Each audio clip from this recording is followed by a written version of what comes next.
Hi everyone, welcome back to Fremont Debate Academy. I'm Selena, and today we'll be talking about closing statements in the public speaking curriculum. So I'm sure we've all seen people when they've given great speeches or come up with a really great roast or a comeback, they do a mic drop. And so that's what we want all of the ending of our speeches to feel like, a mic drop moment where we leave the audience feeling like we've really had an impact on them.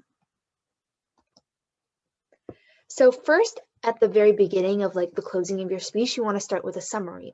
So you want to go over the main ideas in your speech briefly, and probably you want to use similar words or phrases as you used earlier, and you sometimes want to repeat them word for word just so the audience knows really clearly what you're referring to when you said it earlier.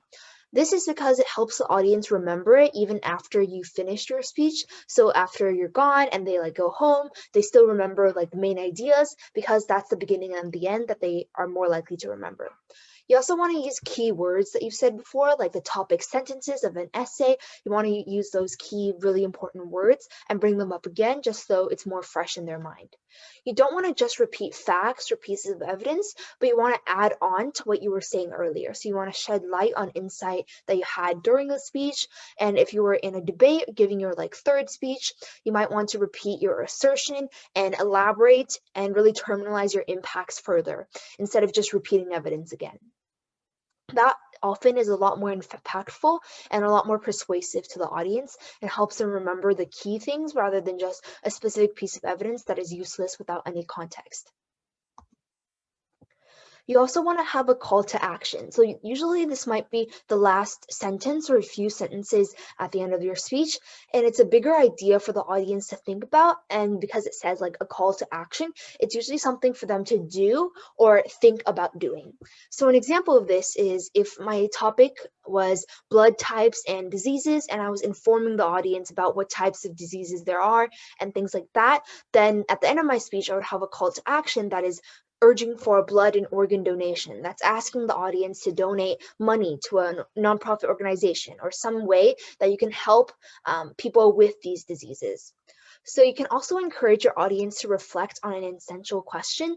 This usually is the main idea throughout your entire speech, often starting off with your introduction. It's something that you ask your audience or is incorporated into your main ideas that you want them to think about and encapsulates the main ideas of your speech. So this call to action encourages them to reflect on, why are these diseases bad? What are the impacts of this and how can I help? What are the solutions to that to decrease and mitigate these bad negative impacts?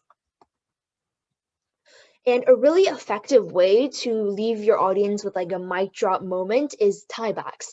So you might have seen a lot of comedians do this on TV shows on Netflix where they refer to something they said at the very beginning that makes the joke a lot better. And so it's kind of similar here where you start your speech with a big idea and you end your speech with the same or similar idea. Or if it's a joke, you might want to say it word for word and just tie it back. And that's what we call an hourglass focus. I'm sure a lot of you guys might have heard this analogy in English class when you're writing your essays, but it's that the introduction of your speech starts very wide, right? It starts with a hook that is related to your speech, but not super specific. And then you narrow it down into your main ideas throughout the body of your speech. And then at the end, you want to expand it further to apply to the real world, apply to everyone. So you want to go back to being wide again at the bottom of the hourglass here. So then you want to make it wide. So you want to go back to the big idea, the beginning of your speech. And you can use a call to action, elaborating on your impacts and things like that to make it appeal to the real world and a bigger scale. And finally, with your exit, you want to, of course, say thank you to your audience. You want to finish what you're saying before changing your stance or walking off. And you might want to pause a little bit after you finish the last word of your last sentence and pause there a little bit or take a bow and then walk off. So you never want to walk off in the middle of a sentence.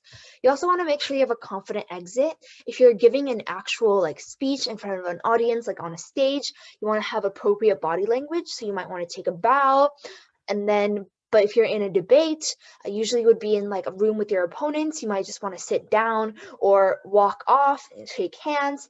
And there's definitely a different protocol. You definitely wouldn't bow at the end of a speech in a debate. And obviously at the end of the speech in a debate, you want to tell the judge to vote in your favor. So you can say something like, thank you, and for all these reasons, I urge a strong vote for the affirmative. Thank you so much for watching this video. If you like this one, remember to subscribe to our YouTube channel for more videos like this. Like and subscribe.